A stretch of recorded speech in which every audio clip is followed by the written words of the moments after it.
this very large clock, which I had to collect from the vendor from Newbury, has been quite a challenge, and is going to be a challenge. It's in a very dirty and very run-down state. It's got a nice dial, and it's quite clean there. It's got the escape movement on the outside. The columns are pretty grubby. The whole of the case is really in appalling state, but I think it must have been left out in a barn for a while. It's very heavy. It weighs 33 kilos. It's got a large chunk of this section missing here. I'm not quite sure how I'm going to solve that, but I'll try and do my best. But the entire lot is very dirty. A pendulum here, which has the same number on it as in here on the movement. It's a French movement. It's pretty desperate, really desperate. Very grubby. The gong is rusty, and the whole thing is going to be quite a challenge to try and get it to look nice.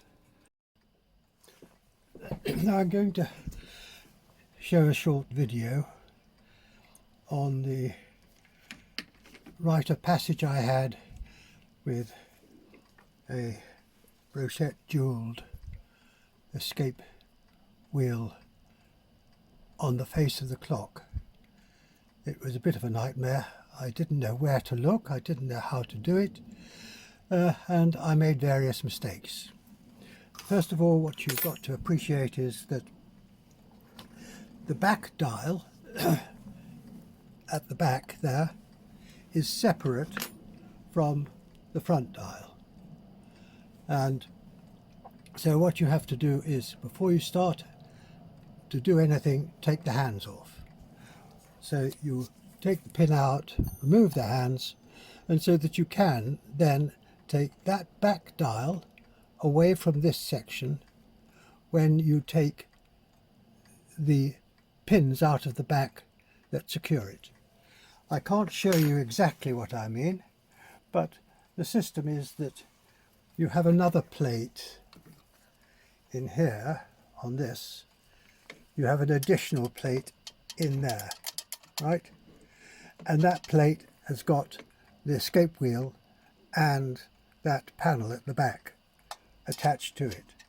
So when you take the movements out of the face and the case section here, when you take it out of there, you lift the back panel there away from the face. But you've got to take the hands off first because they get in the way. Okay, so that's the first thing that you've got to do, and that solves the puzzle of how do you get at this back panel. So that comes away with the movement by taking the pins on the longer structures which hold it to this section out. When you've done that, you will then have the movement, which is attached to the back of the clock. Now you must let the spring down for the time train. It's difficult to get at. You have to put your key into the socket there, and with your finger you press the catch between the two plates. And this is vital, because if you don't do that, you will have an accident. And the accident could be serious, and you'll ruin some part of the clock, or you could be lucky, as I was lucky. What I didn't do was to let that spring down. It's awkward. You have to use your let down key and then ease the catch holding the cog with your thumb and then let it down. When you've done that, you then have this section here which is accessible, and you can get at it, and you can take the anchor out by removing the back plate and the main arbor, which that is part of the main arbor from which the pendulum hangs, obviously. Right, so you've done that. Now you can ignore the rest of the clock, because what you've got to do now is to replace one of the jewels. Those jewels you have to measure. If you've got an existing jewel, measure that. If you haven't, clean out the little eye that it sits in, and then measure that to the best of your ability, and then look for a jewel on cousins. And mine was this one, which was, I forgot, it was 2 millimeters something or other, like that. There it is. And that little base of it there, I think I hope you can see, the base of it goes into the eye of the anchor, and that is secured by using shellac. Now shellac is this stuff here. There, that's shellac. Oops, that's shellac. There, which you melt onto a suitable receptacle, which I used a razor blade, and like so. Yep. Using one of these little methylated spirit burners, which is very good for soft soldering. That and the soldering iron are very good.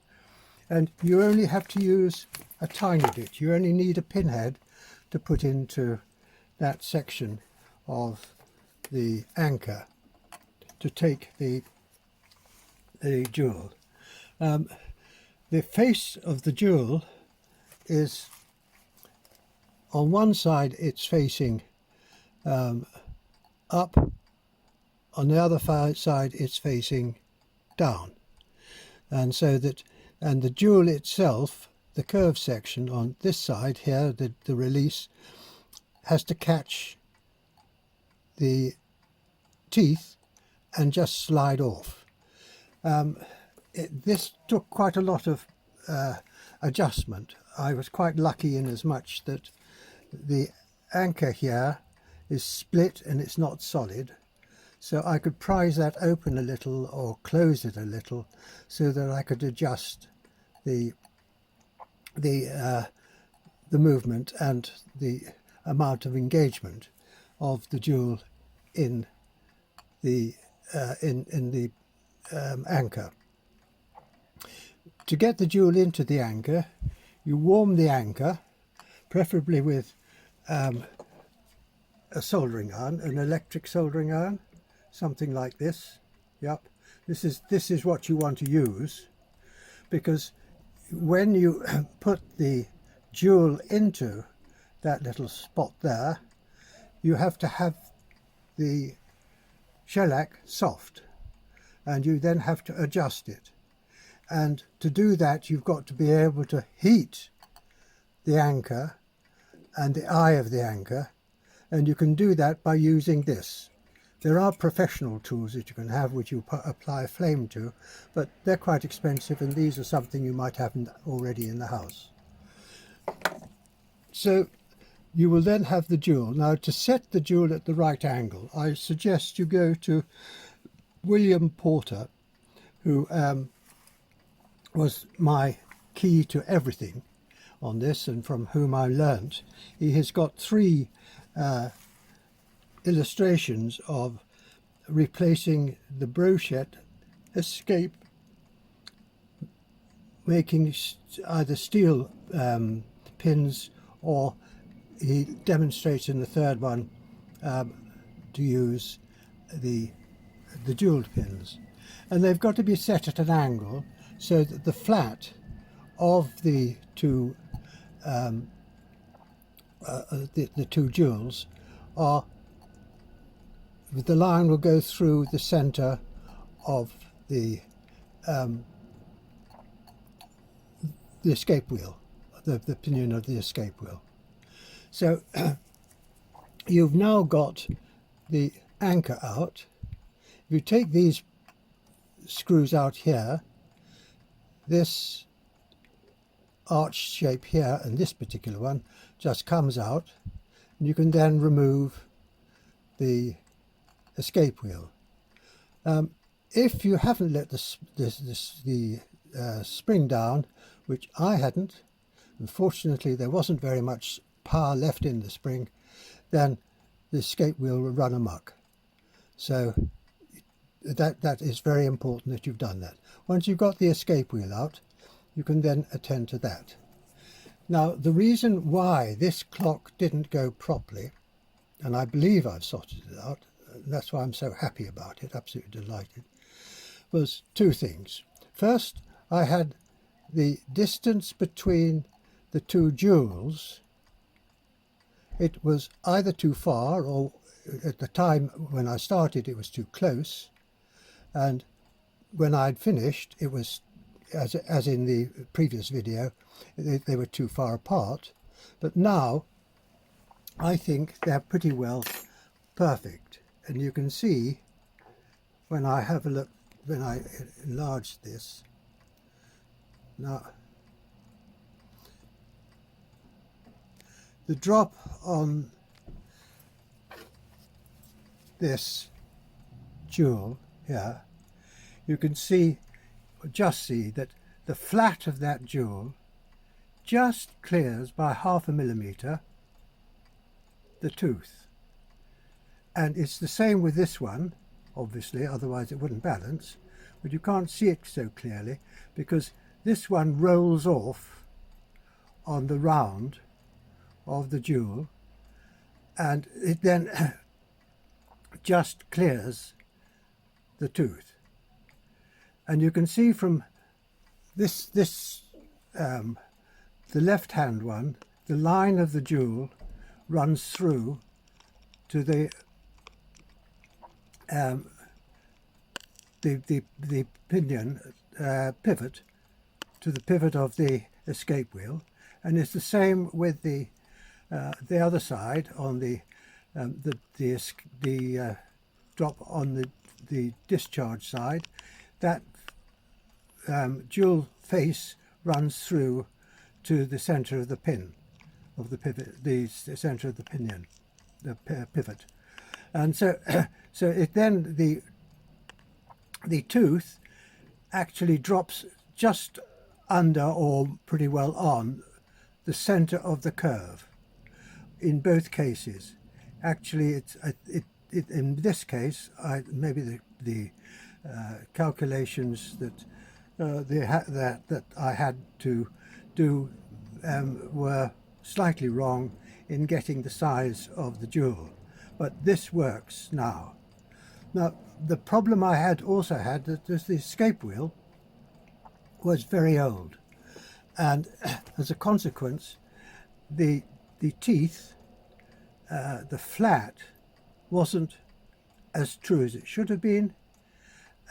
Some of them were a little bit longer than they should have been, and the problem with that was that the movement was erratic. Sometimes it would stop because the surface of the tooth on that long side and the curved bit, and the curved bit is where it leaves off, on the top rather, it was catching. When I say catching, it wasn't catching properly, but it had a little hook on them, on most of them, because they'd worn, and so it wasn't running smoothly. So that was the real problem that I had. So I had to then dress the wheel. And that was, for me, I had no guidance, I didn't know what to do, and I was very nervous because I didn't know how that wheel should finish. But having examined the other examples on the internet, it was clear to me that that face on the back side of the tooth has to be absolutely straight, and the finish on the front side of the tooth, where the curve is, mustn't have any hooks or protrusions. And as a result of that, I then had to treat each one of those teeth. And what I did, I got a pair of pliers, which are standard flat finished pliers like this, cheap. I mean, I don't know, they cost me £3 a piece or something. I bought lots of them because you need these sort of things to be able to hang the pendulum on the clocks, but with teeth. And I then dressed that with a file, comme ça, like that, proper file, and I finished it with an escape file to get a nice smooth, proper, nice sort of finish on it, on what I was doing. And what I did was to take my pliers, so, yeah, and file them like this. Can't find it. Where's the camera? Ah, here we are. Like this. So I made them a little narrower. I flattened off the round so that I'm left with a very small area which will go between the teeth. That's what you've got to do. I then ground the faces of this off both here to get them absolutely smooth, and then here so that the pressure when I closed them was at the point, not in the middle. And so these now close very tightly together. Not perfectly, but tightly. I finished that off so that it's perfectly smooth and as square as I could make it. And it's a nice, smooth finish. I then went round each of the teeth, carefully squeezing them up to the curve of the tooth, so that the top straight section was squeezed like that in these pliers. Simple tool, didn't cost very much to make, little time, but it worked perfectly. I then finished off the teeth, each tooth, with this very fine file. Yeah, I think it's called an escapement file. Idiotically expensive, but I'm sure you can do something with something else. And then I used this Arkansas stone here, which needs a bit of a clean, but just to polish up each of the teeth. And then I managed to utilize a tool that I've got, which you can spin the tooth, the wheel, and against a static section. You can do it on a lathe, but I didn't do it on a lathe. I did it on I forgot what they call them, a watchmaker's thingy job, but it was bigger than that. And I found that there were several of the teeth which were slightly longer. In other words, you could hear them brushing, and they had to be filed down. And I filed them down just breathing on them with this file.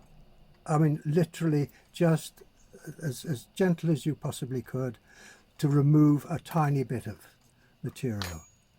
And that meant at the end, all the teeth were the same size, which when I started before they weren't. The old clock didn't have bent teeth, but they had bird teeth. They were longer in places. They had little catches on them, so that the jewel wasn't sliding off cleanly. And when you listen to them with a stethoscope, and I use one of these industrial stethoscopes here, they cost about £4 or £10 or something like that, and you just put this section here against the winder, and you can hear every breath that the mechanism makes, and you can hear if it's grating against a tooth or if it's not rasping against a tooth.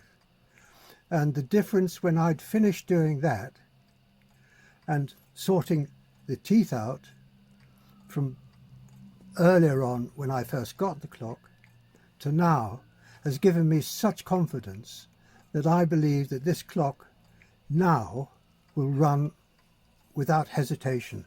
I've got absolute confidence in it because I've cleaned it, I've done everything that I should do, but it was stopping, not constantly, not regularly, but every now and again it would just sort of give up the ghost, just stop. But now everything is just smooth as satin, and it's really working. And I'm so delighted that the jewels are guesswork, yeah, but with intelligent consideration, the jewels are now really working. And each tooth clear that the discharge jewel by about 0.5 millimetre. If they'd been just a fraction longer, one or two would catch on it and it wouldn't work. But now I'm so happy that it's working, and each one is sliding like silk on the jewel. One of those stones that I had got when I received the clock was badly worn. I can't understand why it was so badly worn, but it was all wrong. So I think I finished this little discourse now. What I needed was a pair of pliers like this to get the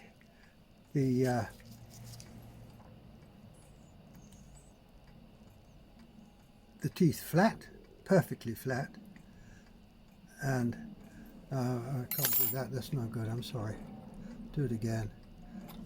Pair of pliers like this to get the teeth flat. You have to file it down to get them so that they work.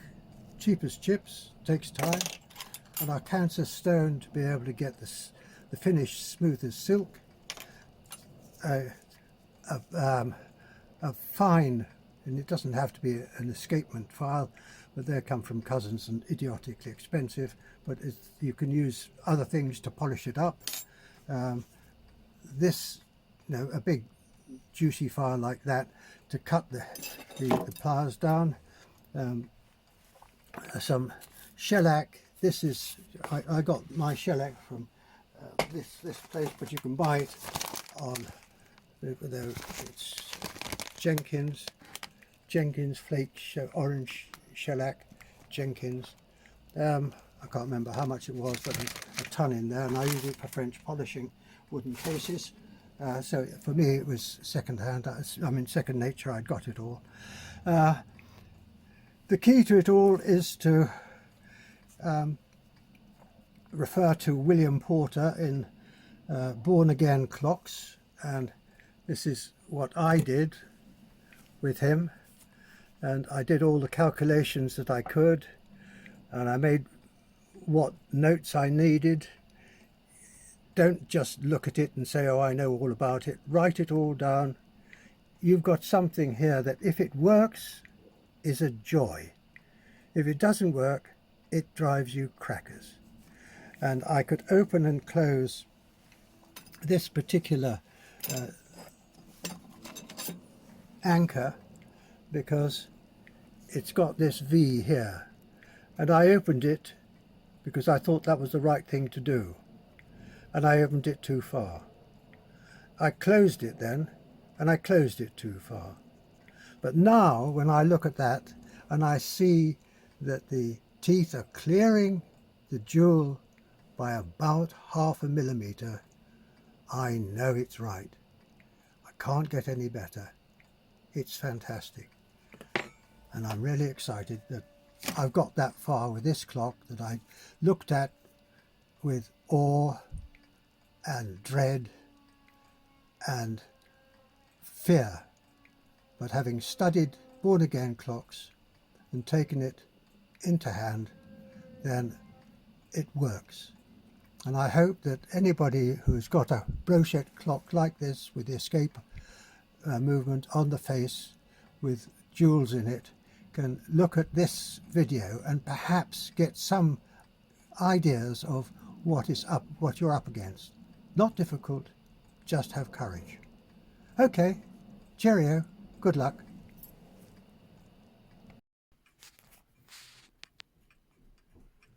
Right, this is an end of works video. It's not a particularly good one, but I just wanted to get a record of it. It's been a very long and hard job. It's a beautiful clock. It's got the escape wheel and jewels on the outside here, which I will now show you. And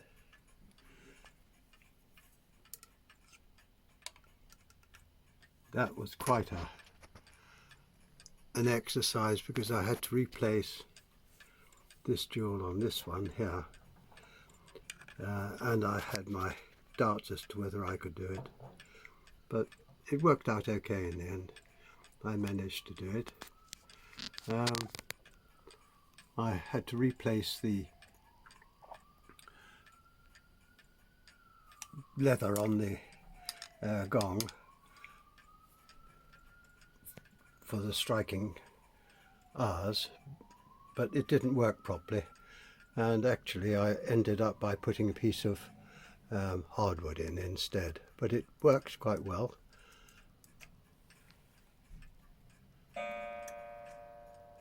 With the leather it was far too soft, and the fall of the hammer is very low. Here we are.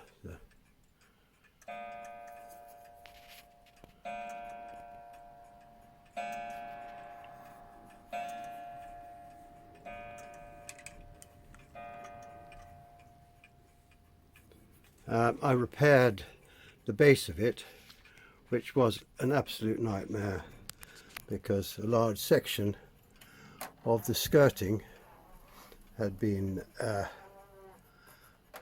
damaged. I think it had fallen at some time or another, and it needed replacing. I couldn't get a piece of slate to fit in, because slate, this is Belgium slate, so what I did was to make it out of milliput, and left it as a repair, which is easily seen, but it's well done. I fitted the feet on here now as well. I've left the back in the same state as it was, just to illustrate that it was an absolute mess. It really was, but it's now salvaged and it's quite clean on the inside. The pendulum stopped as it always does if you rotate it. There we are. I put a piece of material on the inside of that door that was missing. So, but I was really quite pleased with the result of this. It's smooth, it's flush, and it's better than a piece of wood. And I had to do another little repair here, which the damage probably happened at the same time. I think it was probably something to do with the brass feet, because these brass protectors weren't on it. I had to fit them again, and I think that was part of the problem. So there it is, and I've embellished these brought these highlights up, cleaned that up and fixed it again. It was fixed very poorly. I had to solder a BA thread rod behind. This is now much illuminated. It's really quite cheerful. It's a nice little motif at the top.